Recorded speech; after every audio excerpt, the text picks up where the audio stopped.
Well, thank you, Mr. Chairman, Ranking Member Reed, and members of this committee. I'm grateful for your time this afternoon, especially during these momentous days. It was apparent to me and to all Americans 2 weeks ago how seriously you take your duties to the Constitution, and I thank you for that commitment.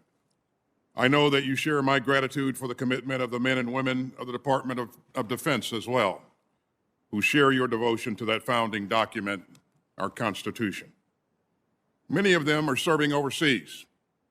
Some of them are serving just outside this room, and all of them are keeping us safe. We owe much to their selflessness and to that of their families. I want to thank Senator Sullivan and Secretary Panetta for their kind words of introduction. I am truly grateful. And of course, I want to thank my wonderful wife, Charlene, who, like today, has stood by my side for more than 40 years, guiding me, supporting me, and making me a better man. I'm also very grateful to President-elect Biden for asking me to serve my country again. I value the strength of my relationship with him, and I am humbled by the trust and confidence that he has placed in me.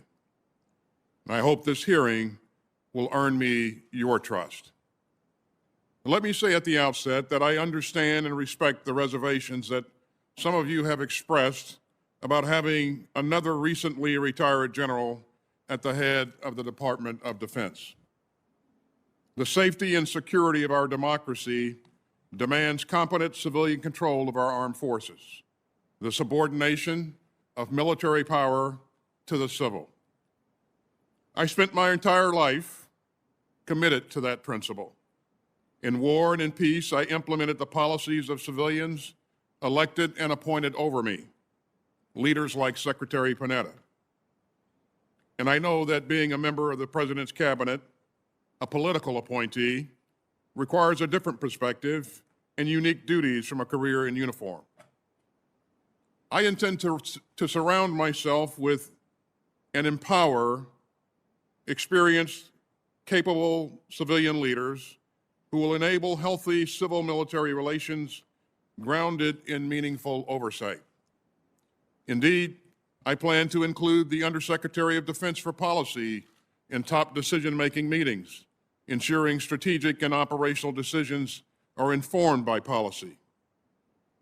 I will rebalance collaboration and coordination between the Joint Staff and the OSD staff to ensure civilian input is integrated at every level of the process.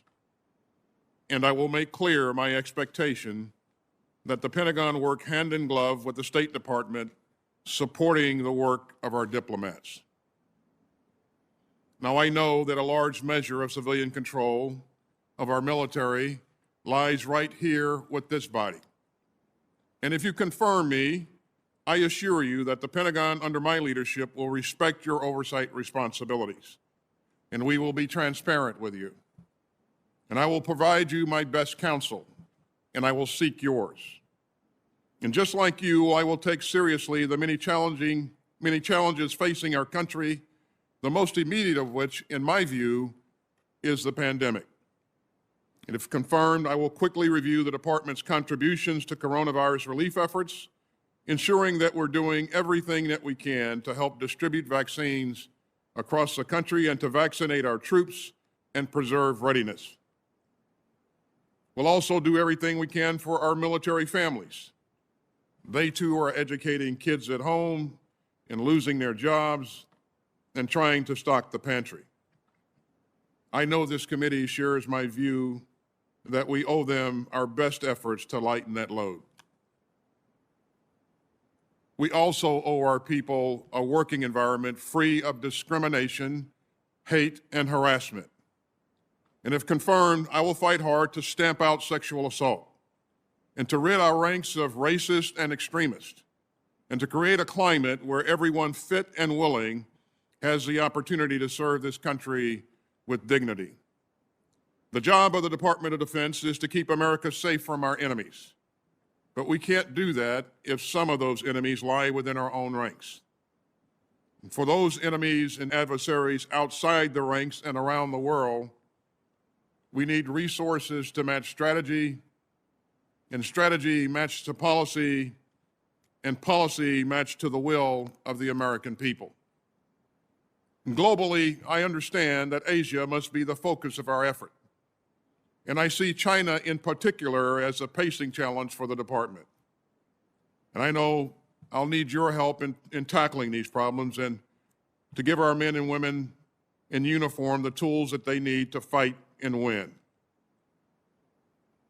Mr. Chairman and members of the committee, while I did not seek this job, I consider it an honor. And if confirmed, I will carry out the mission of the Department of Defense, always with the goal to deter war and ensure our nation's security. And I will uphold the principle of civilian control of the military as intended. And I would not be here asking for your support if I felt that I was unable or unwilling to question people with whom I once served in operations that I once led, or too afraid to speak my mind to you or to the president. I was a general and a soldier, and I'm proud of that. But today I appear before you as a citizen, the son of a postal worker and a homemaker from Thomasville, Georgia, and I'm proud of that too. And if you confirm me, I am prepared to serve now as a civilian, fully acknowledging the importance of this distinction. And I thank you again for consideration of my nomination and for your steadfast support of our men and women in uniform, our civilians, and their families, and I look forward to answering your questions. Thank you, Mr. Chairman. Thank you, General.